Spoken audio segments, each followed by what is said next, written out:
Muy buenos días, bienvenidos, bienvenidas. Muchas gracias. Estamos muy contentos de que estén acá, de que estemos todos acá, un sábado a la mañana, con muchas ganas de interactuar, de escucharnos, de reflexionar. ¿Ahí me lo bajaron mucho o me escuchan? ¿Estamos bien? Bueno, muchísimas ganas de encontrarnos, de conocernos o encontrarnos con gente querida y dedicar este sábado, que estamos tranquilos, con un día espectacular también, vamos a poder disfrutar un poco de afuera también, dedicarnos a poder reflexionar sobre nuestras prácticas, escuchar gente que nos inspire, compartir también lo que venimos haciendo y en ese compartir también poder reflexionar y tener una mirada constructiva de todo lo que venimos haciendo. Para nosotros es un honor que estén acá en el centro universitario, por ahí muchos lo conocen, pero para otros será la primera vez. Este centro universitario fue inaugurado en 2015. Ahí me decía Ruth, que es una de nuestras oradoras, que tenemos que ponerlo en valor y darlo más a conocer porque está lindísimo. Y bueno, realmente tenemos una oferta educativa espectacular que invita muchísimo a los vecinos. Y bueno, este espacio también es para que se siga siendo conocido y que sea un espacio también de encuentro y de formación reflexiva para seguir creciendo en la formación de todos nuestros vecinos. Hoy la temática que nos convoca es la práctica educativa, pero bueno, saben que hay ofertas formativas de todo tipo. Así que bueno, bienvenidos a este espacio que nos llena de orgullo. Así que como decíamos, es un día para estar tranquilos, para dedicarnos a nosotros mismos, para que esto nos nutra, para que nos den ganas, que nos dé inspiración e ideas para seguir en la tarea de todos los días que nos convoca, que es seguir trabajando por la educación. Sabemos que hay muchos docentes, directivos, supervisores, bueno, personas claves en el ecosistema educativo que todos los días hacen la diferencia por el objetivo que tenemos común, que es que todos nuestros estudiantes, nuestros vecinos, nuestros alumnos puedan recibir las mejores oportunidades, los mejores espacios de crecimiento y de desarrollo y que podamos darles oportunidades de desarrollo en el futuro, que creemos que es la tarea más noble y es lo que hoy nos convoca y lo que como municipio en Vicente López lo tenemos como prioridad. Así que este espacio es un ejemplo de esa prioridad. Ustedes saben que tenemos un sistema educativo municipal, que pocos municipios tienen algo tan importante en términos de justamente lo que nos convoca hoy, que es nivel inicial. Tenemos 16 jardines maternales municipales y 10 jardines de infantes. Después tenemos 2 primarias, una secundaria y algunos espacios de formación profesional y universitario. Pero nuestro corazón y nuestro núcleo, nuestro fuerte, es el nivel inicial. Todos estos jardines de los que hablamos es lo que nos identifica y es a donde nosotros tenemos mayor potencia y mayor conocimiento también y valoración de los vecinos. Somos nuestros jardines, tanto maternales como de infantes. Así que bueno, un poco la idea de este primer congreso era reflexionar, trabajar, escuchar. Tenemos una serie de especialistas muy interesantes, por suerte, les agradecemos mucho, están por acá. Ahora los vamos a ir presentando, pero les agradecemos mucho que estén acá. Nos encanta escucharlos, a muchos de ellos los seguimos, aprendemos mucho, los leemos, así que es un orgullo que estén hoy con nosotros. Muchísimas gracias. Y bueno, vamos a dar comienzo, no los voy a aburrir mucho más. Espero que podamos disfrutar, que nos sigamos encontrando en los distintos espacios que tengan el día y que después sigamos construyendo esto como un camino, que sigamos teniendo instancias de encuentro y de reflexión y que sea el primero de muchos este congreso. Así que bueno, de vuelta, muchas gracias por estar acá. Sábado, sabemos que los que están, no hay nadie que esté forzado, obligado, ni nada por el estilo, con lo cual los que están tienen ganas de crecer, de desafiarse, de pensar, de ser mejores, así que les agradezco eso y con esa buena disposición y esa buena onda que traen acá, seguramente todo lo que surja va a ser positivo y va a ser disparador. Así que bueno, muchas gracias y les deseo lo mejor para esta jornada. Le voy a dejar la palabra a Flor Gersi, que nos va a estar un poco conduciendo. Muchísimas gracias. Hasta luego. Gracias, Edu. Bueno, vamos a dar comienzo al primer eje, profesionalización del primer ciclo del nivel inicial. El periodo de vida que va desde el nacimiento hasta los primeros años de escolaridad básica es central para el desarrollo. Si bien la educación inicial ha crecido significativamente en los últimos años, las acciones sobre el primer ciclo del nivel se ubican en el centro de la investigación actual. Para comenzar, vamos a invitar a María Belén Rey, directora general de Educación Municipal, quien va a moderar el eje.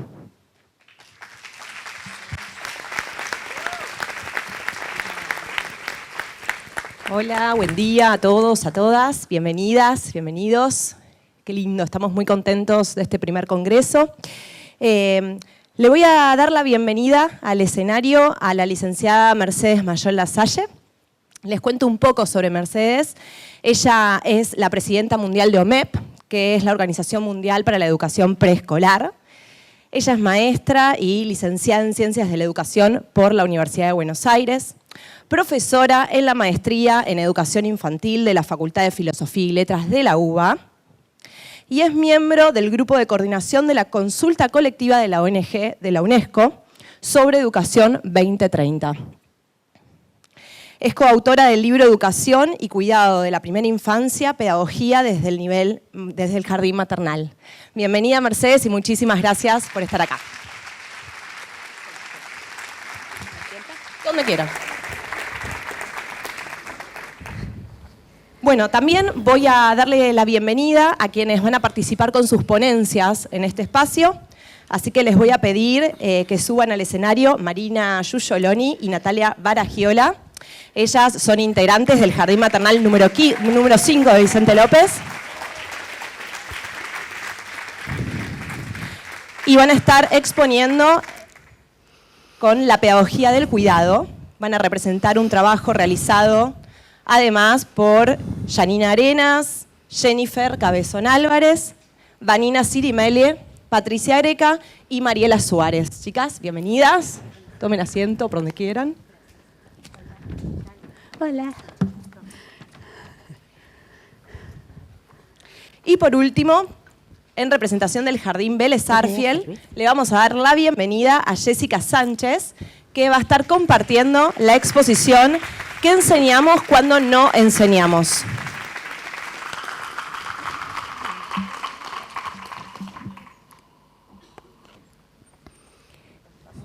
Quizás podemos abrir un poco.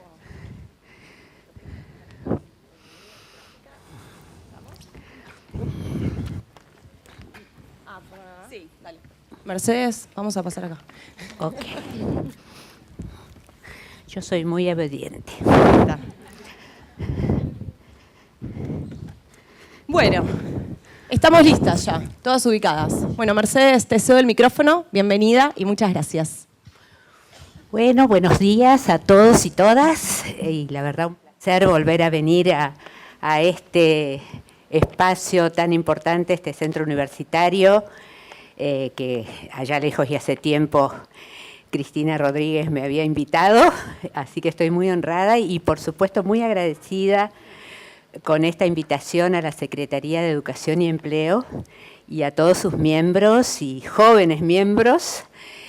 Me deben haber invitado por vieja, para contrarrestar un poco toda esa juventud que hay acá, lo cual es muy bueno. Bueno, a mí me gusta siempre empezar, yo soy de las que me mando, ¿no? Con el trabajo, así que la parte formal no me sale muy bien, perdón. Me gusta siempre empezar, puede ser con, ¿dónde está? Acá. Para manejar, ¿es esto? Sí. ¿Para dónde tengo que enfocar? ¿Para allá? ¿Para allá? Para la pantalla. ¿Para la pantalla? Ahí está. Ok. Siempre me gusta empezar con lo mismo, un poco diciendo desde dónde voy a hablar. Porque sin ninguna duda hablo desde un lugar sesgado, desde un lugar subjetivo, desde un lugar construido a través de, el otro día, ayer estaba sacando la cuenta, Ruth, 49 años. 49 años trabajando en el nivel. Bueno, yo vengo de La Pampa, nací Vine a nacer a la ciudad de Buenos Aires, debo decir, vine a nacer porque mi mamá era primeriza, pero enseguida me fui al monte, a La Pampa, en la zona de Victorica, y estaba viviendo en una escuela rural, así que no tenía otra alternativa más que ser una docente, porque nací y crecí con el olor a tiza, ¿no? Y esos 50 años, en esos 50 años, sobre todo cuando vine a Buenos Aires a estudiar a la Facultad de Filosofía y Letras, focalicé todo lo que tenía que ver con ciencias de la educación, medio por accidente, en el nivel inicial. Accidente porque mi primer trabajo fue en un jardín, y como en ese momento estaba el famoso debate educar, cuidar, versus cuidar, yo trabajaba con los nenes más chiquitos, o sea que yo soy una maternal. Soy una maternal de esa época, ¿no? Empezando en los años 70. Pero además algo que me identifica y me posiciona es pertenecer a la OMEP.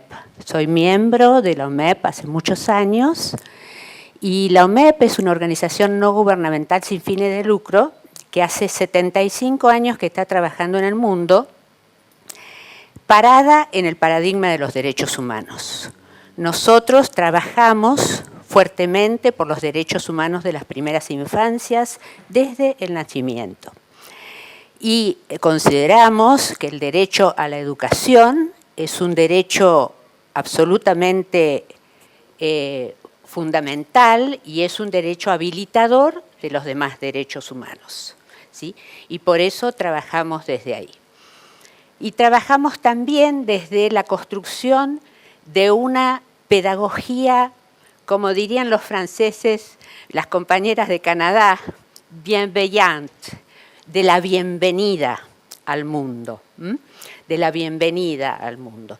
En esa construcción pedagógica hemos trabajado fuertemente y seguimos trabajando, y hoy tenemos un enfoque fuerte en la educación para el desarrollo sostenible, porque también tenemos un compromiso con las agendas mundiales de desarrollo sostenible desde la primera infancia y en la ciudadanía desde la primera infancia. Y hoy ha sido un gran pretexto, y por eso agregué eso, porque con cierto pudor, porque a mí no me gusta chapear, como dicen los chicos. Hoy me voy a referir a un libro que escribimos durante la pandemia. Acá tenemos a una de nuestras coautoras, con Gabriela Feinstein, con Paula Lorenzi y con Gabriela Eres, que más allá de que dice educación y cuidado desde la primera infancia, me gusta mucho enfatizar la segunda parte del nombre, pedagogía desde el jardín maternal. ¿Por qué desde? Porque es desde la vivencia, desde la práctica, desde la experiencia. Y ustedes saben que la experiencia es antigüedad reflexionada. No solo haber durado o estar mucho tiempo dentro de este nivel y dentro de estas instituciones, sino haber podido hacer una reflexión sobre ella. Y esto me lleva a un evento que me voy a acordar toda mi vida, que en una presentación de unos libros que se estaban nuevos sobre la temática, una de nuestras profesoras, Lidia Penchansky de Bosch, maravillosa Lidia, dijo: si no tenés nada nuevo, mejor no escribas un libro. Si no tenés nada nuevo para decir. Y creo que nosotros teníamos realmente... ¿Es este botón el primero o el segundo? Ahí está, ahí pasó. Si no tenés algo nuevo para decir, no escribas un libro, porque hay tantos libros por ahí. Y nosotros creo que teníamos algo nuevo para decir, sobre todo a partir de la mezcla de perspectivas y de vivencias y la concurrencia de estas discusiones que dieron lugar a este texto entre distintas generaciones. O sea, yo como la más vieja, Gabriela Feinstein como edad intermedia y las jóvenes, más jóvenes, Paula y Valeria. Y partimos, por supuesto, de algo en común, porque uno no puede escribir un libro con otro si no está posicionado en el mismo canal. Y nuestro canal, sin ninguna duda, como les decía, es el reconocimiento de que las niñas y los niños pequeños son sujetos de derechos, son ciudadanos desde el nacimiento, no son los ciudadanos del futuro, son también del futuro y del presente, y hay que poner en valor el hoy. Y el hoy de las infancias es algo que también Janusz Korczak, el famoso pedagogo que murió en Treblinka, planteó desde el inicio del siglo XIX, del siglo XX, perdón, y es que los niños pequeños son hoy y nos tenemos que ocupar hoy de las infancias. Y como dicen algunos colegas, la infancia tiene fecha de vencimiento, rápidamente pasan a ser otra cosa, ¿sí? Pasan a ser niños más grandes, pasan a ser adolescentes, púberes, etc. ¿No es cierto? Entonces hay que actuar hoy. ¿Y hay actuar cómo? Actuar pensando que si bien, como hace un rato dije, y lo voy a repetir 100 veces para que todo el mundo se vaya con esto, la educación es un derecho humano, está totalmente articulado e imbricada con los demás derechos humanos y no se puede hablar de un derecho aislado de otro derecho porque los derechos son interdependientes. Por eso también somos del Partido de los Niños, en EMEP, somos del Partido de los Niños y pensamos que no se puede salir con una política pública, decir, les damos de comer y olvidarnos de, les damos de nutrir también intelectualmente a través de la educación y de los cuidados integrales. Ustedes saben que la Convención sobre los Derechos del Niño fue muy militada y justamente los miembros de la OMEP fueron miembros del comité de redacción de la Convención.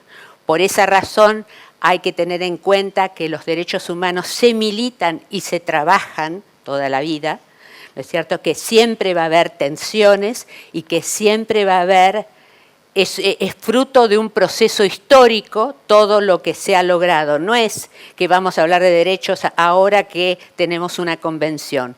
Tenemos una convención porque desde Janusz Korczak y mucho antes se hablaba en la primera declaración de los derechos del niño, saben ustedes que fue autor Janusz Korczak, por eso lo estoy mencionando, ¿verdad? Y después da lugar a 2 declaraciones más en Naciones Unidas hasta que finalmente sale la convención. Y estos principios que tiene la Convención de Interés Superior del Niño, de derecho a la vida y la supervivencia y el desarrollo, la participación infantil y la no discriminación, son principios pedagógicos. Son principios pedagógicos. Y acá tomo una frase que dijo Paulo Freire: la pedagogía debe ser más política y la política más pedagógica. Por esa razón, la pedagogía nunca es solo una reflexión sobre el hecho educativo aislado y técnico, sino que siempre es político y es social, como hablábamos hoy con Ruth, que me alegró tanto verla en persona después de tanto tiempo. Entonces, bueno, acá esto ya lo dije, pero es para que quede. Pero, ¿de qué estamos hablando, no? Estamos hablando, ustedes saben que las 4 condiciones de cualquier derecho humano es la disponibilidad, la accesibilidad, la aceptabilidad y la adaptabilidad. Y en cuanto a la disponibilidad y accesibilidad, debemos decir que en el país solo el 8% de los niños tienen acceso al jardín maternal, ¿sí? Y a las otras formas parecidas al jardín maternal. Y eso es importante porque significa que nosotras y nosotros estamos en la avanzada, trabajando para que todos los niños y niñas y familias que así lo necesiten y requieran tengan la posibilidad de acceder. Y también reconocer que en esta jurisdicción tener 14 jardines maternales es muy importante. 16. Y Este jardín maternal es una institución históricamente, si lo miramos desde el punto de vista histórico de la evolución de los sistemas educativos, bastante nueva. Porque ustedes recuerden que la primera vez que se habla de jardín maternal, no van a recordar porque son todos muy jóvenes, pero yo sí, la primera vez que se habla oficialmente de jardín maternal fue en una ley que nunca se aplicó, que es la Ley de Institutos de Jardines Maternales Zonales, que fue también muy militada por la gente de la OMEP en su momento en Argentina, y sobre todo por Eve San Martín de Duprat, a quienes todas y todos recordarán, aunque sea a través de los libros que hemos leído de ella. Luego aparece en el mundo, se aprueba en el mundo y los países van adhiriendo en el mundo. Piensen que en el mundo esta es la Convención sobre los Derechos del Niño, es el tratado internacional más adherido de todos los tratados mundiales. Y el único país que no ha adherido es Estados Unidos. Todos los demás países adhirieron y fuimos nosotros y nosotras, las y los latinoamericanos, quienes adherimos en primer lugar y fuertemente a la Convención. Y esa Convención se fue viendo reflejada en toda la normativa que dio lugar al reconocimiento del jardín maternal como parte de los sistemas educativos y parte de los sistemas de atención, de protección, de educación de las primeras infancias. Y en este sentido tenemos que reconocer que, aunque muy criticada, la Ley Federal de Educación fue la primera ley que habló del jardín maternal y la reconoció como primer ciclo del nivel inicial.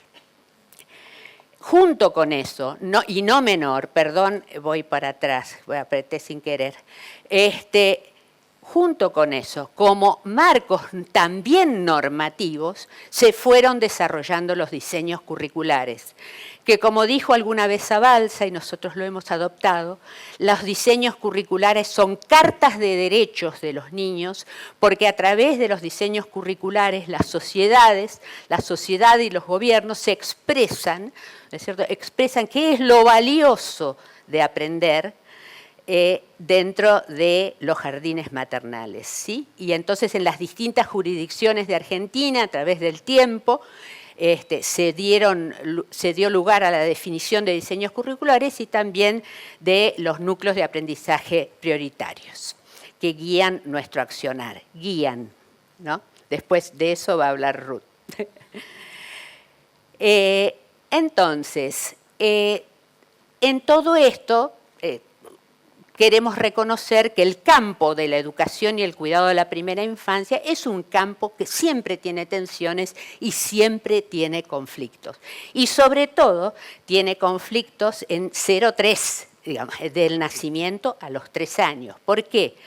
Porque socialmente, a pesar de que llevamos muchos años trabajando y militando todo esto, todavía hay algo que hace ruido entre estas funciones, vamos a decir, más asistenciales y más pedagógicas. Hay como un choque, un ruido, ¿verdad? Hay una tensión además, hay una tensión en la gobernanza, porque todavía existen sistemas fragmentados, ¿verdad?, entre los sistemas educativos y los sistemas de protección social, que tienen que ver con lo que pensamos, con la ideología, con lo que sentimos que es justamente el sentido pedagógico del jardín maternal.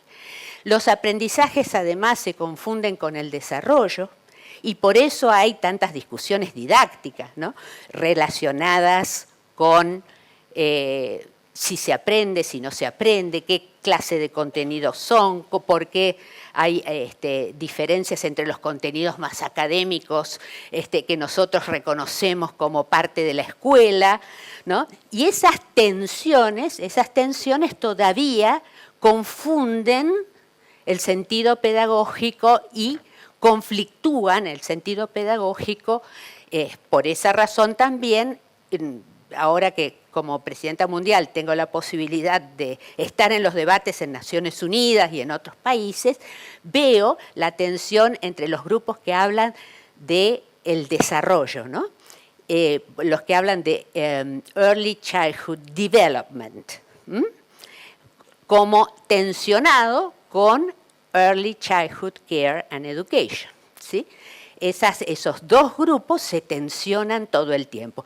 De alguna manera, para pensarlo en los grandes sistemas globales, es por un lado el discurso más de UNICEF y por el otro el discurso más de UNESCO. El discurso más del Banco Mundial contra el discurso más humanístico y centrado en la educación. Entonces, esta tensión entre educar y cuidar fue una tensión que fue muy, muy marcada en los años 70 en la Argentina, cuando aparece la palabra jardín maternal, las palabras, la institución jardín maternal, tensada con la guardería. Entonces, para diferenciarnos, obviamente nos pusimos totalmente extremistas. En el jardín maternal se educa, en la guardería se cuida. Y realmente, por suerte, lo hemos superado, ustedes lo tienen en la práctica cotidiana, que no es posible educar sin cuidar, ni cuidar sin educar. Y que el cuidado es una ética que atraviesa, además de una práctica y de un trabajo, una ética que atraviesa toda nuestra actividad y toda nuestra acción, y por lo tanto son caras de una misma moneda. Es imposible definirlos de manera separada. Y es por ello que otra instancia de militancia de la OMEP fue, ante el Comité de Derechos del Niño, colaborar con la redacción de la Observación General número 7, que se la tienen que aprender de memoria. La Observación General número 7 es muy orientadora porque es un análisis que hace el Comité de Derechos del Niño, que vigila la aplicación de la Convención en todos los países, sobre específicamente todos los derechos en la primera infancia como una etapa fundante, particular, especial, con características propias del desarrollo. Entonces, en esa observación general pudimos meter la idea. Y Peter Moss, pedagogo inglés, acuñó este término, este neologismo del educare, ¿no? Como una sola palabra, el educuidado. ¿Sí? El educuidado. No es posible de ninguna manera poder educar sin cuidar. Y entonces, agarradas de todo esto, otra vez, a ver si puedo, no. ¿Me pueden cambiar la diapositiva? Ahí está, gracias. Me parece que vamos a hacer así de pido y cambio, pido cambio. Entonces, después de todas estas consideraciones, nos preguntamos en el equipo, ¿es una escuela? ¿Es realmente una escuela el jardín maternal? Sí, es una escuela.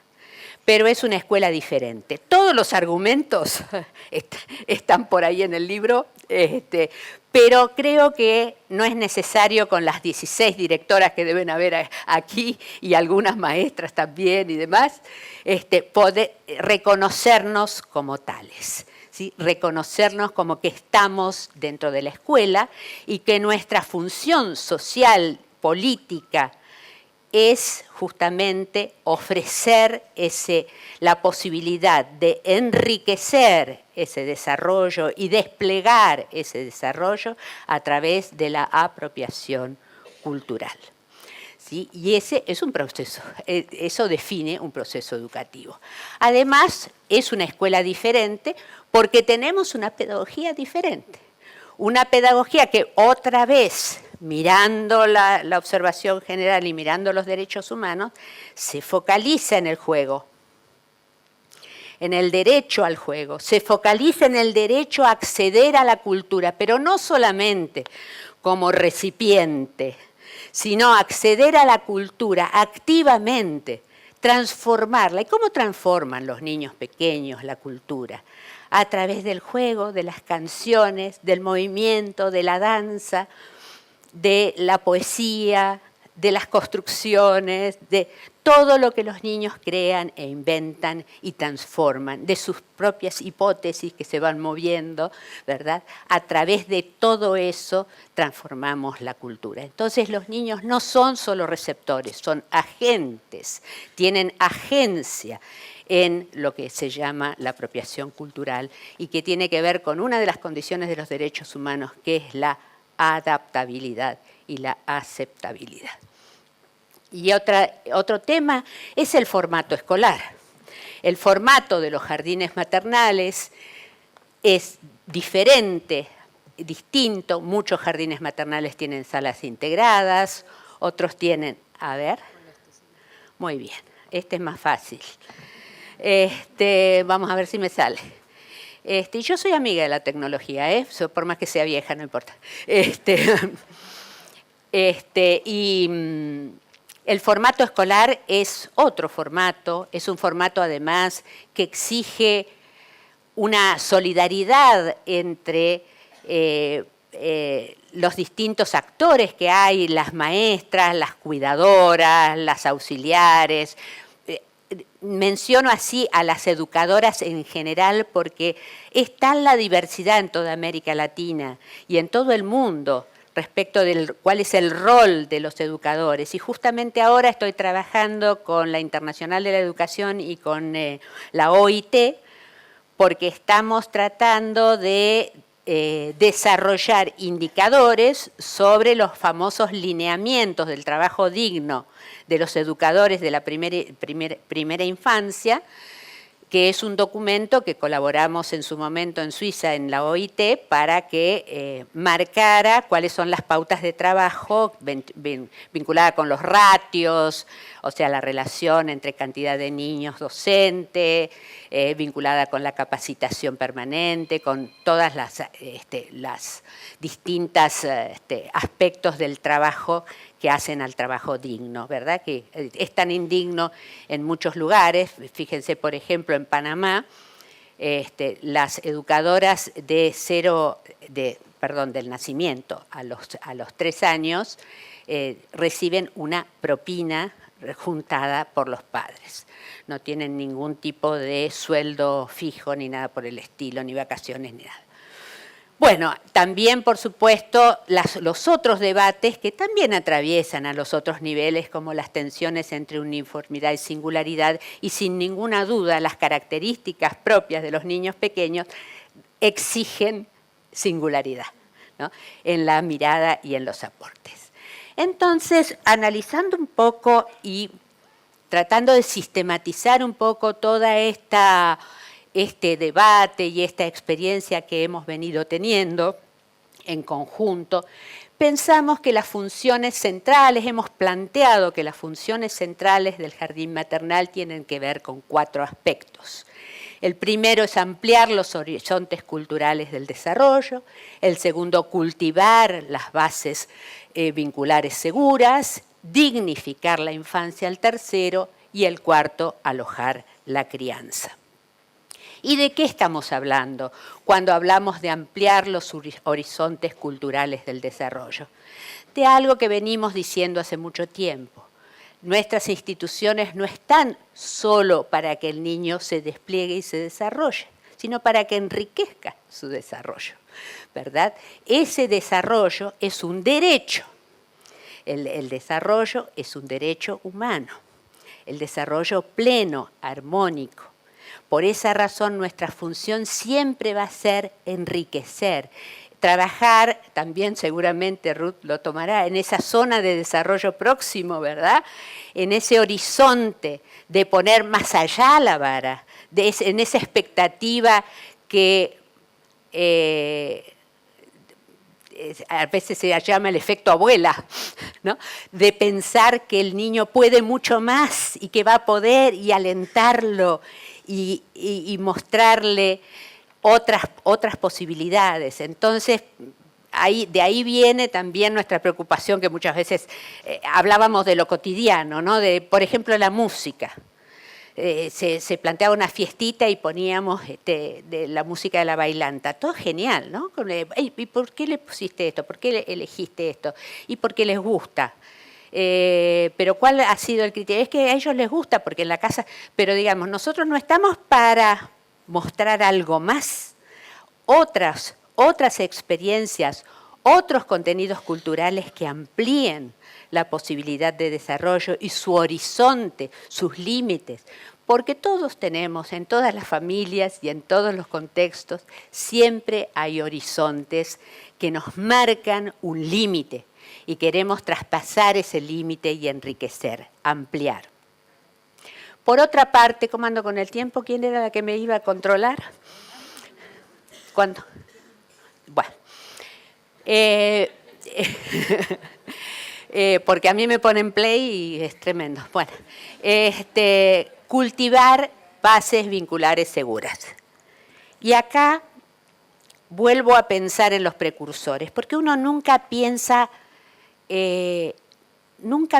solo o sola, ¿no? Nosotros siempre pensamos en diálogo, en conversación. Por eso en la primera diapositiva de todas, yo les decía desde dónde voy a conversar yo con ustedes, ¿no? Y es desde nuestro background, desde las cosas que hemos leído, que nos han formado. Y vuelvo un poco a la historia de OMEP, soy reiterativa porque estoy enamorada de la OMEP, como movimiento, como grupo solidario internacional de colegas que son todas así, comprometidas y luchadoras en todos los países. Somos todas del Partido de los Niños, así que nadie nos quiere, porque siempre criticamos a todos los gobiernos, sean de lo que sea. Siempre estamos criticando, siempre mostramos la deuda. Pero bueno, volviendo a eso, volviendo a nuestro background, nosotros hemos leído tanto psicoanálisis.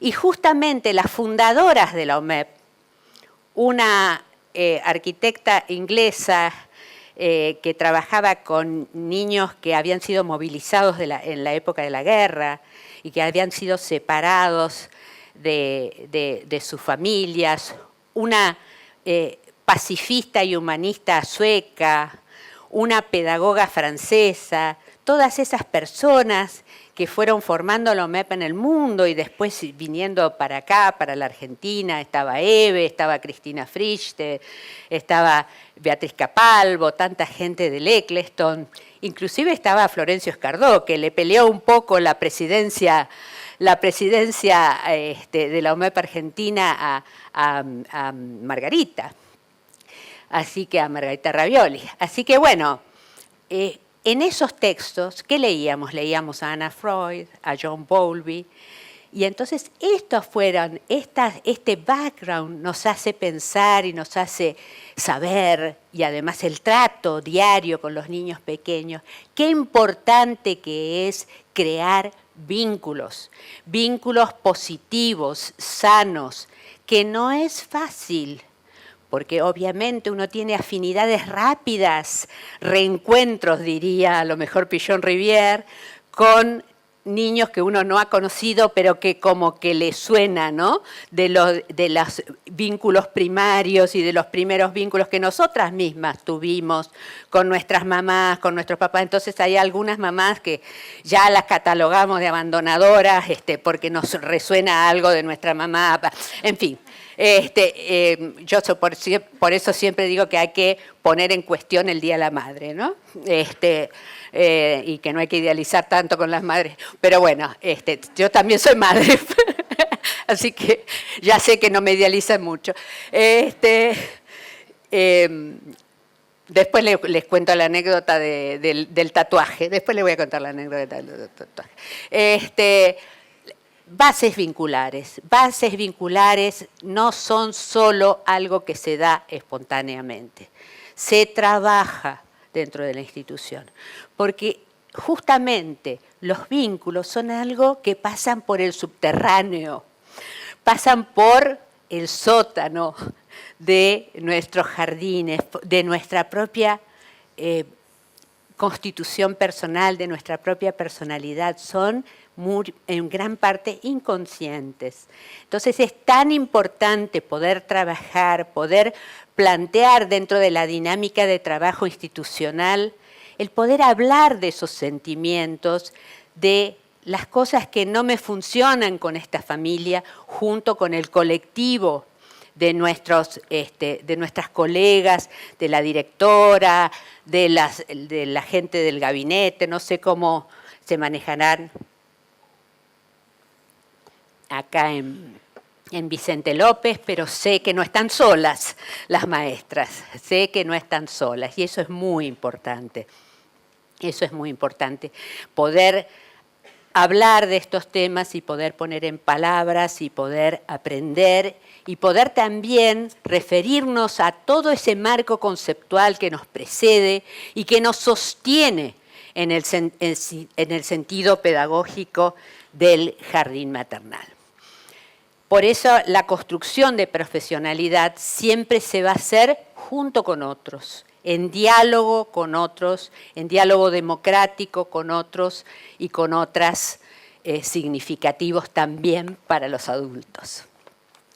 La dignificación de la infancia tiene que ver con esto que vengo insistiendo y que es una dimensión que tiene que ver con los derechos, tiene que ver con reconocer que los niños pequeños son ciudadanos desde el nacimiento, que tienen derechos. Recuerdo alguna vez, ahora no me va a salir el nombre, una colega que mostraba un momento de cambiado, 2 momentos de cambiado. Un momento de cambiado donde agarrábamos al chico que estaba jugando, sin más trámite, pim, pam, pum, pum, óleo calcáreo, pum. No sé si se sigue usando el óleo calcáreo. Bueno, en mi época yo cambiaba así. Y además decía que la gran prueba para ser maestra de maternal era comer una alfajor Habana mientras estábamos cambiando. Si pasabas esa prueba, era seguro. Bueno, porque como decía el papá de mi hija, para vos la caca de Ana es oro, para mí es caca. O sea, es así, nosotras somos así. Entonces, es distinto cambiar así, a avisarle al niño, a hablarle. Ahora llegó el momento de que te cambie. Me parece que necesitas que te cambie. ¿Sí? Vas a estar mucho más cómoda o más cómodo. ¿Sí? Vamos a jugar un ratito, vamos a mirarnos a los ojos, a cantar una canción. O sea, eso es reconocer que lo vamos a interrumpir o la vamos a interrumpir en su juego, en su actividad, en sus intereses, para centrarlos en otro, y que vamos a pedir de su participación, le vamos a pedir que con la escalerita suba al cambiador si ya puede gatear, ¿sí? Que nos ayude, que nos sostenga el frasquito o el algodón o lo que sea, que siempre les gusta hacer todas esas cosas. Por otra parte, cuestionar el adultocentrismo. Cuestionar el adultocentrismo, ahí una cosa que a mí me gusta mucho de recuperar en este texto es a Eduardo Bustelo. Ustedes saben que Eduardo Bustelo fue un gran humanista, sociólogo, libro que les recomiendo, El recreo de la infancia, y que fue el creador de la primer oficina de UNICEF en Argentina. Pero además de eso, fue uno de los miembros del equipo que escribió la Convención sobre los Derechos del Niño. Eduardo lamentablemente falleció hace unos años, sanjuanino, sociólogo, y él ponía una tensión entre el adulto y el niño, ¿no? Y nuestra cultura. Entonces, el adulto como el sujeto autónomo, el niño como sujeto dependiente, el adulto como un sujeto del mundo del trabajo, de la producción. El niño juega, no hace nada importante, juega, ¿sí? Y así esa tensión y define los protagonismos. Y lamentablemente nuestros protagonismos institucionales generalmente pasan por los adultos. Y, por ejemplo, inclusive en las leyes. Ustedes recuerden que las primeras leyes que generan las primeras guarderías fueron leyes del trabajo, que pensaban en los derechos de las madres y de los padres, y no de los niños. El gran corrimiento que hubo en los años 70 fue que por primera vez se hablaba del jardín maternal como derecho del niño, como un espacio digno, rico, significativo, al que los niños tienen derecho. Y por esa razón, inclusive había normas en algunos jardines maternales de que si la mamá estaba de licencia, el nene no podía ir al jardín. Un momentito. El niño tiene sus amigos, su maestra, su secuencia, sus significados, sus vínculos, ¿verdad? Entonces, eso nos muestra que estamos descentrados y descentradas. Y muchas veces este corrimiento también hay que trabajarlo en estos grupos operativos, en estos grupos de control como los psicólogos, pero en el jardín, donde hablamos de los niños y los ponemos en el centro. Y una de las primeras pedagogas, hablando de los recuerdos y de las bases fundantes de nuestros sentidos pedagógicos, fue Julia Ferrari de Prieto. Julia, psicóloga, una maravilla extraordinaria de persona y de formadora. Ella se había formado en Francia y trabajó mucho en Argentina y trabajó mucho sobre el valor de la observación. La observación en el jardín maternal es la llave para acceder a los niños, para ver qué pasa, para seguir, para evaluar, para monitorear el desarrollo, para sentir junto con el niño empáticamente qué es lo que está pasando y para poder responder de manera personal, de manera individual, de manera ajustada y adaptable y aceptable para cada uno de los niños. La observación tiene un valor increíble, increíble. Y esa observación es muy interesante compartirla con el resto de la comunidad docente de la institución para poder tener distintos análisis y cruzar miradas y ir aprendiendo cada vez más. Otra de los grandes trampas de oso que tiene la primera infancia es el concepto de autonomía progresiva. Muchas veces, que esto lo trae la Convención y que es súper interesante, muchas veces los adultos decimos, esto no lo vamos a plantear con este niño porque todavía es muy chiquito, ¿no? Se lo negamos porque consideramos que es muy pequeño. Y no hablamos con el niño, no explicamos. François Dolto nos enseñó mucho de hablar con los niños pequeños desde el momento en que nacen, de darles la bienvenida con palabras. Y además, obviamente, a través del lenguaje corporal y demás. Y esto de la autonomía progresiva muchas veces es un pretexto para quitarle autonomía y para quitarle libertad a los niños pequeños. Entonces, este concepto es un concepto fundamental que tiene que ver con este eje de dignificación de la infancia y de ver que efectivamente los niños, si pueden hacer algo solos, es mejor. Solos, relativamente. Solos con nuestra mirada. Por eso también es tan importante descorrer nuestro rol de animadoras de fiestas infantiles para tener un rol mucho más tranquilo de mirada y de observación y de sostenimiento a través de lo que miramos y lo que planteamos como escenario lúdico y como escenario de trabajo, ¿sí? Entonces, esa consigna que da el espacio, no es necesario que yo esté todo el tiempo metida mirando, sino afuera, mirando desde lejos, no sosteniendo todo el tiempo con la palabra y vamos a hacer esto y vamos a hacer aquello, no, y esa cosa de activismo que además es extenuante, porque nosotras, las maestras maternales, estamos muchas horas con los chicos, muchas horas.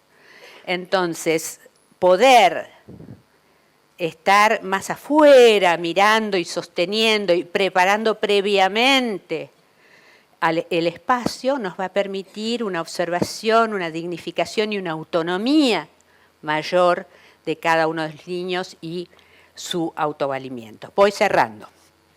4, alojar la crianza. Bueno, acá, como dijo Patricia Sarlé, chicas, cuántos verbos que le pusieron a este libro. Y es cierto, ¿no? Demasiados verbos le pusimos al libro, pero albergar la crianza. Albergar la crianza que tiene que ver con acompañar a las familias, porque hay algo que no dije todavía y no sé, se me pasó la diapositiva, es que nosotros, nuestro sujeto pedagógico no es el niño y la niña solamente. Nuestro sujeto pedagógico es el niño y la niña y la familia. Somos un nivel educativo que necesitamos unas profesionales muy paradas, porque no vamos a estar trabajando solo con los niños y las niñas. Vamos a estar trabajando con el contexto familiar. Y como dice Zabalza, familia es ese grupo que encuentro cuando abro la puerta del jardín. Y cuando abro la puerta del jardín, vaya a saber que me encuentro. Una mamá, un papá, dos papás, dos mamás, la abuela, en fin, no sabemos. Pero esa es la familia del niño y con ellos trabajamos. Por eso necesitamos albergar esa crianza, albergar esas familias y acompañar a las familias no solamente desde la palmadita, sino también desde nuestro rol. Nosotros sabemos, somos expertas en crianza y expertos en crianza, ¿sí? Entonces, así como el médico pediatra va a hacer una recomendación sobre la salud, nosotros podemos tranquilamente orientar, acompañar cuando hay una duda, cuando hay una pregunta o cuando hay algo que nos resuena y que debemos plantear. Hospedar la crianza, crear ambientes amables, ambientes que reciban a los niños pequeños y a sus familias, ¿verdad? No llenas de normas y demás. Un cuentito rápido, tengo 2 minutos, estaba en París, ¿sí? Cierro con esto. Estaba en París en una crèche, le llaman ellos a los jardines maternales. Y entonces la directora nos estaba mostrando el proyecto, la verdad, el lugar fantástico. Y una cosa que me encantó, todos los chicos estaban descalzos, con lo cual también la motricidad era mucho mejor y el ambiente, pañal, camisetita y descalzo. Y se veía un ambiente muy lindo de trabajo. Llega una madre, y entonces, maman, s'il vous plaît, nos dice la directora, sale y le pega una filípica a la madre porque llegó tarde, porque el horario, porque... Y los franceses son muy antipáticos en esas cosas. Perdón, mis amigas francesas, compañeras, pero son duros de pelar. Yo pensé, ¿qué habrá pasado? Esta mamá que llegó tarde, qué raro, bueno. Cuando vuelve la directora nos dice, tuve que decirle a esta mamá cuáles eran las normas, porque es muy importante el horario, porque hace 3 días que está viniendo y yo me quedé pasmada.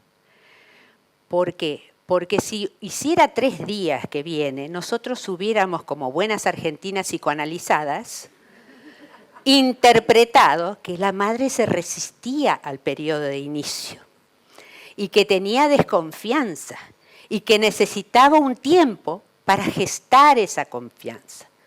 Entonces, sigamos siendo argentinas y psicoanalizadas y veamos qué importante que es hospedar la crianza desde la calidez, nutrirla a través del diálogo, a través de la apertura, a través de la creación de ambientes bienveillants, ambientes que den la bienvenida a las infancias y a sus familias, que respeten culturalmente las pautas de crianza familiares, que protejan y sostengan esa crianza a través de todo lo que despleguemos como nuestro proyecto pedagógico. Bueno, como les dejo estas funciones para que las tomen, las mastiquen y las desarmen. Agradezco muchísimo que Paula Lorenzi me haya acompañado hoy con su sonrisa y su mirada, y que me recuerde además todo lo que discutimos, charlamos y compartimos para poder sistematizar esta conceptualización. Muchísimas gracias a todos y todas.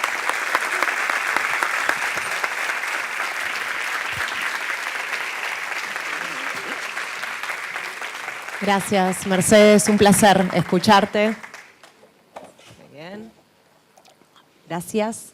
Creo que todas las que estamos vinculadas con el nivel inicial y particularmente con el primer ciclo del nivel inicial, nos sentimos como muy representadas con muchas de las cosas que decís y muchas de estas cosas también son el reflejo, por lo menos yo puedo hablar del sistema municipal.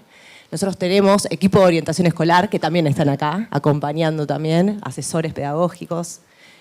Así que, bueno, muchas gracias por tus palabras. Ahora vamos a darle las palabras a las ponentes.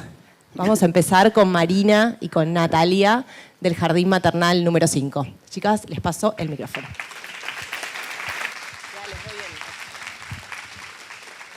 Bueno, ¿nos quedamos paradas o nos sentamos? Bueno, nos sentamos. Hola, ¿qué tal? Soy Marina, soy la directora del Jardín Maternal número 5 de la Secretaría de Educación y Empleo de la Municipalidad de Vicente López. Nuestro jardín, el Jardín Maternal número 5, se encuentra en la localidad de Florida Oeste. Está en la periferia del barrio Las Flores. Muchos, creo, de ustedes lo conocen. Recibimos a los niños y las niñas de esa comunidad. Nuestra matrícula es pura, del barrio Las Flores, desde los 45 días hasta los 3 años. Los niños y las niñas desayunan, almuerzan y meriendan en el jardín. Pasan 8 horas con nosotras.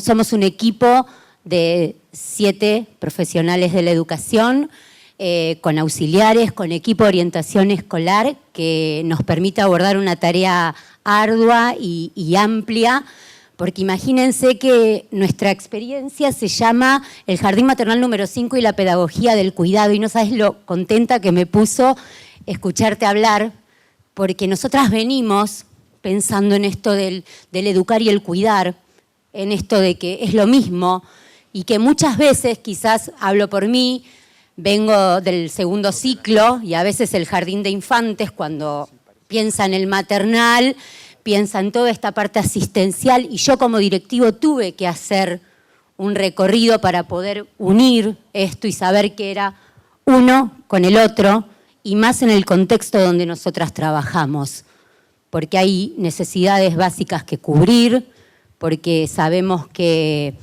enfrentamos situaciones vulnerables, en donde al jardín se golpea la puerta, y se expone el problema, y nosotros aprendemos en comunidad porque vienen tíos, primos, hermanos mayores, bisabuelas, o sea, todos vienen al jardín y todos vienen a buscar aprender, a buscar saber, a empoderar derechos.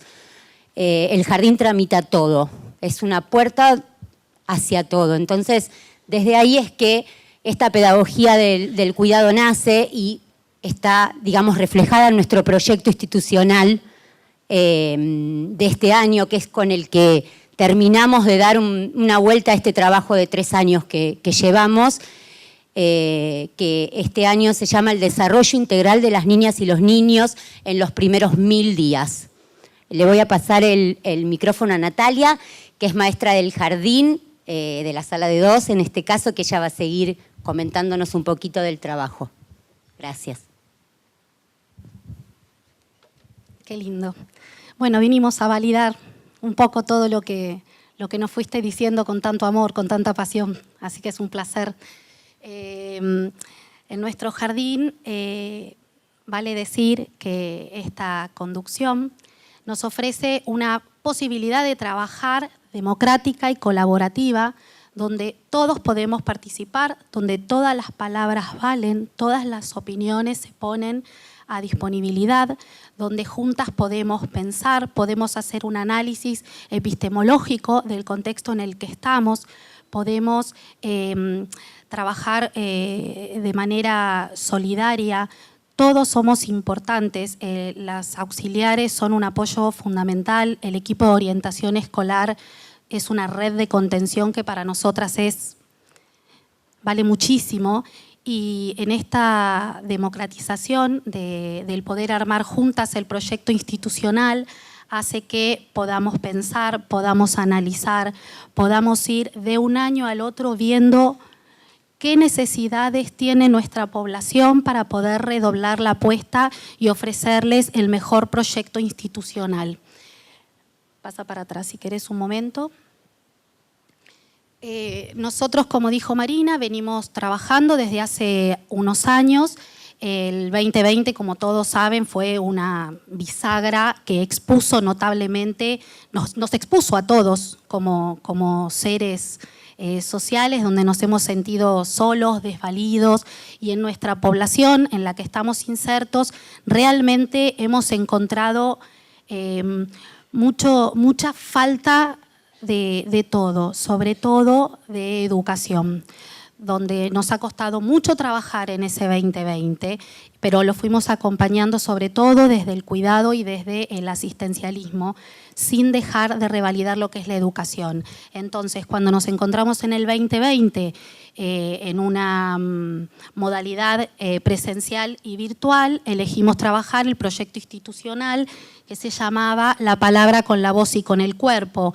Tenía que ver con el propósito de que dimos valor a lo que era la comunicación verbal y la comunicación física y gestual. No se olviden que nuestros niños pequeñitos nos veían con un barbijo, entonces se volvió absolutamente importante todo lo que era el resto de la comunicación con el cuerpo y ofrecer a nuestra comunidad de adultos referentes todo lo que es el contacto nuevo con la alfabetización integral que tan desvalidos habían quedado, puesto que en el 2020 no se habían encontrado con lo que es la cultura misma que ofrece la educación. En el 2022 pasamos a el proyecto institucional que se llamaba Expresiones Artísticas como Puente de Comunicación, teniendo la seguridad de que ya estábamos de manera presencial y ofreciendo a toda la comunidad y a nuestros niños y niñas la posibilidad de encontrarse con la alfabetización integral a partir de todo lo que es la libertad de poder expresarnos de distintas maneras. Y como dijo Marina, acá en el 2023, hoy les venimos a presentar nuestro proyecto institucional que, tal como mencionó, se llama El desarrollo integral de los niños y niñas en los primeros 1000 días de vida. Sí, bueno, este nombre también tiene que ver que somos parte de una ley que creo que casi todas y todos los que estamos presentes acá la conocemos, que es la ley de 1000 días, esa ley que protege a la persona gestante hasta los 3 años de edad del niño o la niña. Entonces, desde la Secretaría y desde el área de la Municipalidad somos parte de ese proyecto. Acá le agregamos el más, porque consideramos que son más 1000 días, porque trabajamos en red muchísimas instituciones para que ese desarrollo sea integral. Entonces, desde ese lugar es que decidimos este nombre y trabajamos desde las 3 dimensiones, articulando los aprendizajes. Sabemos que desde la dimensión pedagógica tenemos todo lo que el jardín va a enseñar durante este año, sin perder... Sí. Los invitamos a todos, si gustan, a sacar sus teléfonos, escanear el código QR, donde van a poder ver de manera más cercana todo lo que es nuestro proyecto institucional, ya que es tan amplio y en la diapositiva quizás no se puede visualizar desde lejos. Así que quienes gustan, de paso después les queda en el teléfono ese PDF para poder observar.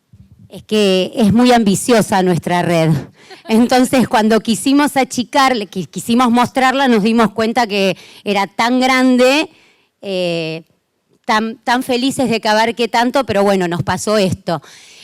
Bueno, dentro de la dimensión pedagógica trabajamos con estos 3 proyectos que para nosotros son los proyectos más importantes y lo hacemos de manera transversal, que tiene que ver, del que yo les voy a hablar es de Construyendo Lazos, que justamente es el que ampara y unifica el proyecto que les dije de Más 1000 días, la educación sexual integral y un programa que tenemos este año nuevo de la Secretaría de Educación y Empleo que se llama Nutriendo Escuelas, porque como yo ya les conté, nosotros necesitamos abarcar desde todos los lados, desde hasta el que menos se imaginan, el jardín tiene que estar.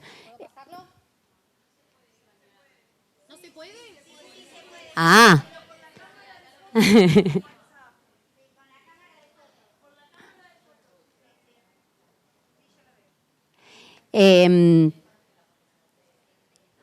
Los otros 2 proyectos, ahí está la red, lamentablemente no pudimos hacerla más nítida porque el programa no nos permitía, pero ahí todo lo que yo les vengo contando de las 3 dimensiones, de todo cómo nos planteamos nosotros este año, está ahí. Yo les hablé de la dimensión pedagógica, de estos 3 proyectos que tenemos, sin perder de vista, obviamente, la dimensión sociocomunitaria, que ahí es donde están todos los efectores. Nosotros, la verdad es que agradecemos tener esta red tan grande que es la municipalidad en este caso, porque trabajamos con el equipo de orientación escolar, trabajamos con salud, trabajamos con Hábitat. ¿Saben lo importante que es Hábitat para nosotros?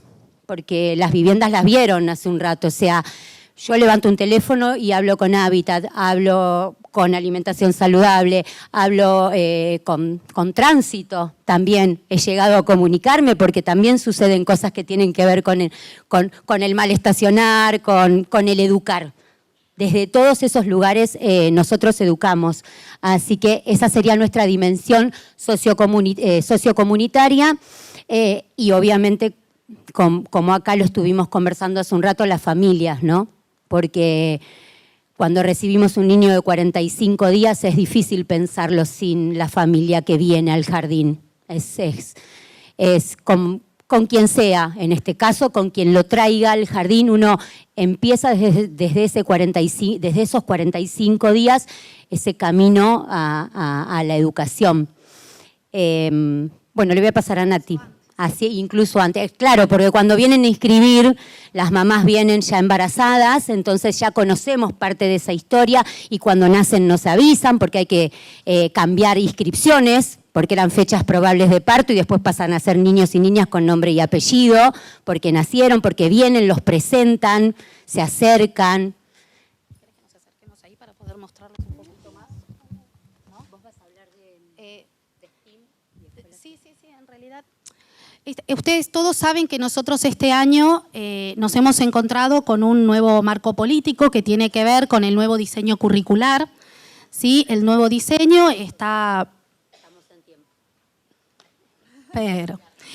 planteado para todo el nivel inicial, pero no especifica lo que es el primer ciclo. Entonces, nosotros trabajamos con el diseño curricular, el marco general, respetando todos los proyectos que nos ofrece, que son la educación sexual integral, la educación ambiental, la inclusión, la interculturalidad, todo eso está pautado en lo que Marina le fue contando que tiene que ver especialmente con nuestro contexto, ¿sí? Después, todo lo que tiene que ver con los contenidos específicos del primer ciclo, lo tomamos del diseño curricular del 2012 hasta que prontamente nos van a ofrecer un nuevo diseño curricular. Y luego, como dijo Marina, nos tomamos y trabajamos de la mano con la Municipalidad de Vicente López los proyectos que nos ofrecen, como por ejemplo, Nutriendo Escuelas, a partir de las nutricionistas de la municipalidad, un programa tan importante para nuestra población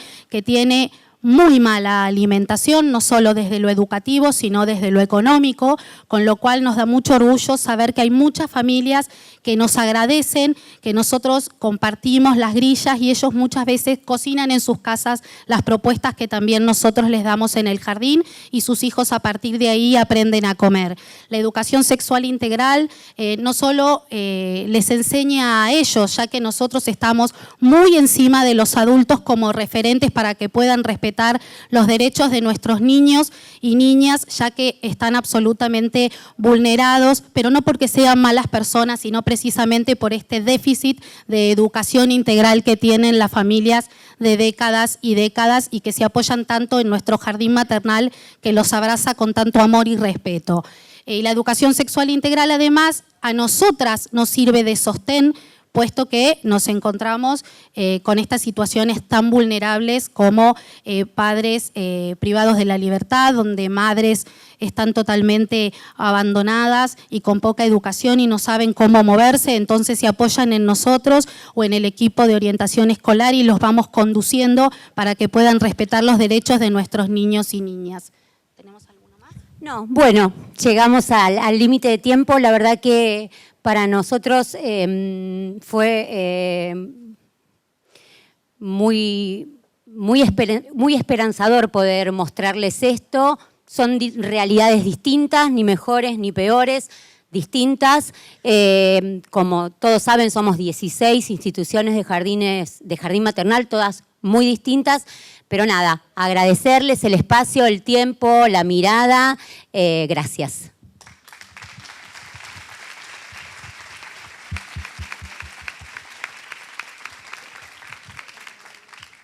Bueno, yo me voy a parar porque estoy un poquito más cómoda. Ahí está. Gracias. Bueno, mi nombre es Jessica Sánchez, soy licenciada en Educación Inicial y hace unos cuantos años trabajo en el Jardín Vélez Sarsfield aquí en Munro. Estoy muy contenta de poder estar acá, de compartir con ustedes y de escuchar a estas personalidades y todo lo que tienen para aportar y para contarnos. Lo que yo vengo a compartir con ustedes es incluir un poquito los avances y los descubrimientos de las neurociencias como una herramienta para favorecer el proceso de enseñanza-aprendizaje. ¿Sí? Es muy importante que nosotros como educadores sepamos cómo aprende el cerebro, pero también es fundamental, como estuvieron mencionando acá las chicas, entender que en nuestro rol en el que desempeñamos día a día como docentes de este nivel, estamos a cargo de una etapa que es fundante en la mente de los niños y de las niñas.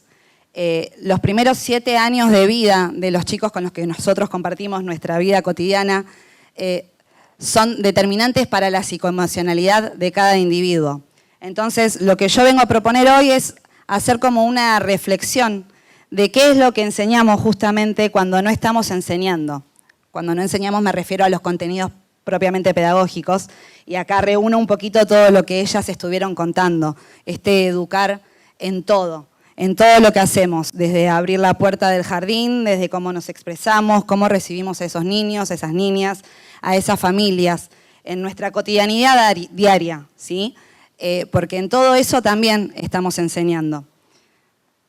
Todo lo que se vive en esta primera etapa de vida, en estos primeros 7 años, queda grabado en nuestras memorias, en nuestra mente inconsciente.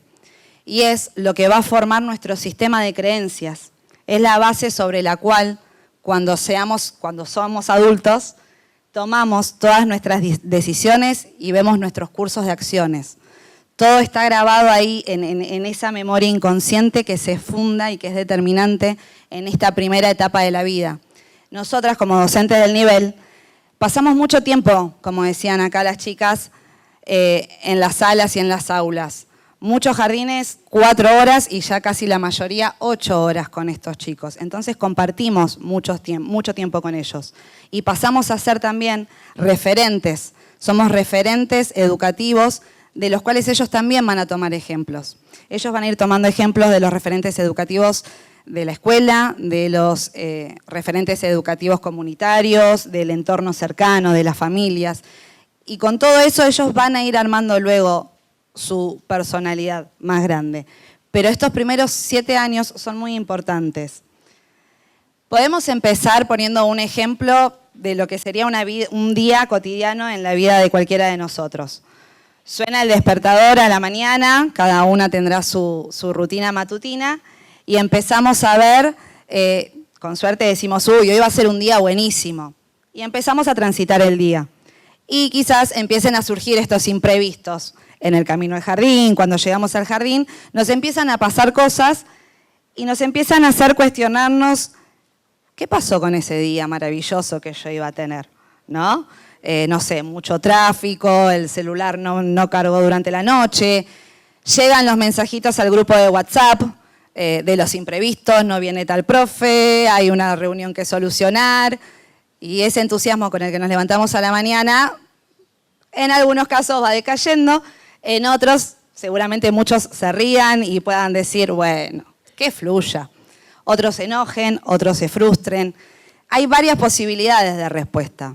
Entonces, lo que yo me pregunto es, ¿por qué ante una misma situación todos reaccionamos de forma diferente? ¿Por qué hay personas que tienen la capacidad de transformar algo malo en algo bueno? ¿O por qué ante las cosas que van pasando tenemos estos pensamientos que nos vienen a la mente de decir, siempre me pasa lo mismo, uy, otra vez, qué mala suerte? O, uy, qué bueno, que voy a improvisar, vamos a ver qué sale del día de hoy. Y todas esas respuestas están en nuestra primera infancia, en esos primeros 7 años de vida. Porque es ahí donde nosotros descubrimos el mundo que nos rodea, descubrimos el entorno. Y acá les voy a dar, por ejemplo, como ejemplo, el chupete. Un bebé cuando nace no sabe lo que es un chupete, sino que lo va a ir descubriendo a medida que lo va usando y se lo van a ir nombrando. Con el tiempo y con la repetición, ese niño, ese bebé, va a aprender que eso es un chupete, le va a haber dado un significado a ese objeto. Luego lo va a reconocer tal como lo aprendió. Es un chupete y es así. Y esto pasa porque el cerebro solo ve lo que conoce. Y lo mismo pasa con los pensamientos, con las ideas y con las emociones, ¿sí? Nuestro cerebro hoy, como adultos, ve, registra y gestiona las emociones de la manera en que las aprendió cuando éramos niños, en esos primeros 7 años. Para todo hay solución igual, no se preocupen. Pero en esta primera etapa es donde nosotros aprendemos los diferentes roles en una sociedad, los diferentes arquetipos, y vamos aprendiendo todas las asociaciones que luego vamos a ir utilizando en nuestra vida. El cerebro tiene la capacidad de procesar información del entorno y de nuestro propio cuerpo de manera rápida y de manera eficaz. Y lo que hace es evaluar futuros cursos de acción sobre las experiencias previas que ya conoce. Muchos autores dicen que el cerebro se apoya en 2 procesos para hacer esto. Uno es el reconocimiento de patrones, que es la integración de la información almacenada sobre las experiencias previas que tenemos en nuestra memoria inconsciente, y en base a eso que guardamos en nuestra memoria, vamos a decidir cómo actuar. Esto puede llevar muchas veces a un error, porque pueden ser que vivamos situaciones que parecen semejantes y que en realidad no lo son, pero actuamos de la misma manera, porque es así como lo aprendimos o es así como quedó marcado en nuestra mente inconsciente. Otro de los procesos es el de las etiquetas emocionales, donde el cerebro imprime estas marcas en estas experiencias previas, donde estas marcas contienen una información afectiva sobre la valencia, es decir, algo es peligroso, algo es agradable, algo es bueno, algo es malo, y sobre su intensidad, muy bueno, muy malo, poco peligroso. Y todo esto obviamente es lo que después nos resulta como una base para tomar decisiones y actuar. Si tomamos el cerebro desde una mirada evolutiva, lo que el cerebro busca es la supervivencia del ser humano, ¿sí? Los adultos y los niños procesamos información en formas diferentes y en partes diferentes del cerebro. Pero para hablar de esta primera parte, podemos dividirlo en la parte del cerebro primitiva, que es la que busca la supervivencia del niño, es la que le dice al niño que tiene hambre, que tiene sed, que necesita higiene, que tiene que descansar, cuándo se tiene que defender de algún estímulo, es la que los ayuda a sobrevivir y es la que más usan cuando son más pequeños. La parte del cerebro emocional es básica y fundamental porque es lo que comunica todos estos instintos básicos de supervivencia con todo su mundo intelectual. Y acá es donde nosotros podemos colaborar como adultos. Es importantísimo saber educar el mundo emocional de los chicos y de las chicas. Con todo esto que estaban comentando acá las otras chicas que expusieron, sobre el amor, sobre el cuidado, sobre dar seguridad. Algo que suele pasar, por ejemplo, a la noche cuando los chicos ya están preparados para dormir, se realizó la rutina del sueño, están en sus camas, se apagaron las luces, está todo listo. A los minutos puede pasar que algún niño diga, llame de vuelta al adulto y diga, ¿me traes un vaso de agua? ¿O me traes el peluche? ¿O me acomodás la sábana? ¿Por qué hacen eso? ¿Por qué hacen ese rellamado una vez que ya estaba todo listo para dormir? Lo hacen de manera instintiva, para sentirse seguros y protegidos. Porque si hay un adulto que ante este llamado responde, ese chico o esa chica va a saber que cualquier cosa que le pase en la noche, él va a estar seguro y protegido. Muy diferente es el mensaje que le damos si ante ese llamado o lo ignoramos, o nos enfadamos, o nos enojamos. Obviamente nosotros como adultos no hacemos nada con intención de hacerles daño. Nosotros también estamos aprendiendo, todo el tiempo estamos aprendiendo. Y por eso es que yo vengo a proponer esta reflexión, porque en esos mensajes les estamos dando mensajes que van a quedar guardados en su memoria inconsciente. Cuando un bebé empieza a caminar, por instinto, si se cae, se levanta, va a seguir caminando. Pero ¿qué pasa con los adultos que están a su alrededor? Quizás haya un adulto que lo ve caerse, lo ayuda a levantarse y le dice, dale, vos podés, no pasa nada. Ahí le está dando seguridad, le está dando confianza, le está grabando un mensaje no explícito con las palabras, pero sí lo está alentando. ¿Qué pasaría si en cambio al caerse el adulto lo levanta asustado y le dice, no, sos muy chiquito para caminar, todavía no podés caminar?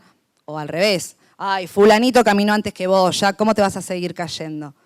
En todas esas acciones nuestras estamos grabando mensajes de comparación, mensajes de superación, mensajes de autoexigencia, ¿sí? Entonces por eso es muy importante que seamos conscientes del poder de las palabras en nosotros y sobre todo como docentes. Acá, como bien lo explicaban, el cuidado, la crianza y el educar. No se trata de ocupar el 100% el lugar de las familias, sino de acompañar. Somos un complemento y nosotros pasamos mucho tiempo con estos niños. Y como acá también comentaban las chicas, muchas de esas veces, muchos de esos chicos es el lugar más seguro en el que están durante 4 y 8 horas. Entonces, si nosotros somos capaces de reflexionar y ver que con nuestras acciones, nuestros gestos, nuestras palabras, nuestros modos, nuestra misma manera de resolver y de gestionar nuestras propias emociones, también estamos dejando huella en su mente y estamos dejando huella en su aprendizaje. La mente es mucho más que el cerebro. Nuestra mente inconsciente es el 95%, mientras que nuestra parte consciente del cerebro es solo el 5%. Así que imagínense lo mucho y lo muy importante que es tener en cuenta esto. Educar, como dije antes, el mundo emocional de los chicos es fundamental y nosotras ponemos la emocionalidad en todo lo que hacemos, en el tono de nuestra voz, cómo explicamos la consigna, cómo reaccionamos ante las diferentes situaciones que pasan en la sala. Y todo esto es así porque no hay aprendizaje sin emoción. Toda acción que lleva aparejada una emoción pasa a transformarse en un aprendizaje. Todo lo que se aprende es a través de la emoción. ¿Qué podemos hacer nosotros como docentes? Trabajar la autoestima positiva en la valoración personal de cada individuo. Esto es lo que forma el autoconcepto de cada chico y de cada chica. Entonces, lo que yo propongo es que reflexionemos también nosotros acerca de cómo está nuestro autoconcepto. Y acá vale hacer una distinción entre lo que es autoestima personal y ego. Favorecer el autoestima personal de un niño es cuando le decimos, vos podés, o sea, cuando tenemos autoestima personal es saber que yo puedo, yo soy capaz, yo sé. En cambio, cuando hay ego, hay que demostrarlo. El ego necesita demostrar que sabe, que puede. Una persona con autoestima personal no necesita demostrarlo porque simplemente lo sabe. Y eso es parte del autoconcepto. Ese autoconcepto se desarrolla en estos primeros 7 años de vida. Entonces, para cerrar, como reflexión de una charla que tuve con compañeras de trabajo hace un tiempo, las invito a pensar en algo que las interpele en alguna situación cotidiana de la sala y se vean a ustedes mismas qué le dirían a ese niño o a esa niña en esa situación. ¿Qué les hubiesen dicho sus padres a ustedes en esa misma situación? Para entender un poquito por qué también nosotras reaccionamos así. ¿Y qué les hubiera gustado que le dijeran en ese momento? ¿Sí? Y para cerrar, esta frase en la que creo firmemente, que es que somos nuestra infancia eternamente, ¿sí? Lo bueno, que me faltó decir, es que todo esto no es que es una condena, no estamos condenados, estamos programados y gracias a la neuroplasticidad y gracias a los avances de la neurociencia se descubrió que los pensamientos modifican la estructura del cerebro. Entonces podemos cambiar nosotros como adultos todas estas ideas que tenemos que muchas veces nos limitan y no sabemos de dónde vienen, pero están ahí, las podemos cambiar y podemos ayudar a que estos niños y niñas que pasan por nuestras salas sean niños felices y que se desarrollen cerebralmente y plenamente. Entonces, seamos esos adultos, esos docentes y esos referentes que nos hubiese gustado tener en nuestros primeros 7 años de vida.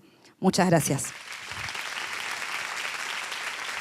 Muchas gracias Marina, Natalia, Jessica y muchísimas gracias Mercedes. Un gran placer tenerte, un honor. Te entregamos un pequeño certificado como oradora y un pequeño presente. Muchísimas gracias.